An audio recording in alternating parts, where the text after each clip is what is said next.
అండి, అందరూ ఎలా ఉన్నారు? నేనైతే చాలా బాగున్నాను. పెసరపప్పు పాయసం చేస్తున్నప్పుడు అయితే నాకు ఒకటి గుర్తొచ్చిందండి.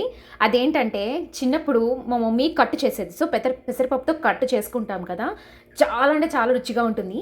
సో పెసరపప్పుతో కట్టు చేసినప్పుడు ఏంటంటే కొంచెం పెసరపప్పు పేస్ట్ నేను మా చెల్లి అయితే పక్కన పెట్టేసుకునే వాళ్ళం అన్నమాట.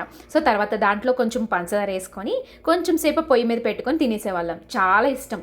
కూడా చిన్నప్పుడే కాదు, ఇప్పుడు కూడా ఒక్కొక్కసారి ఏంటంటే ఇలా కట్టు ఎప్పుడైనా చేసుకుంటే నేనైతే అలాగే చేస్తాను. కొంచెం పెసరపప్పు పక్కన పెట్టుకొని అయితే వేసుకొని తింటానండి.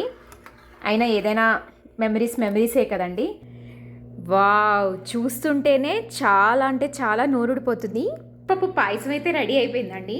సో ఇది ఎలా ఉందో నేను టేస్ట్ అయితే చెప్తాను. సూపర్ అంటే సూపర్గా ఉంది. స్వీట్ కూడా కరెక్ట్గా అయితే సరిపోయింది. 3/4 కప్పు మన షుగర్ వేసామనుకోండి, చాలా చాలా చక్కగా ఉంది. మీరు చెప్పాను కదండి, షుగర్ ప్లేస్లో మనం బెల్లం కూడా యాడ్ చేసుకోవచ్చు. సో నాకైతే చింది.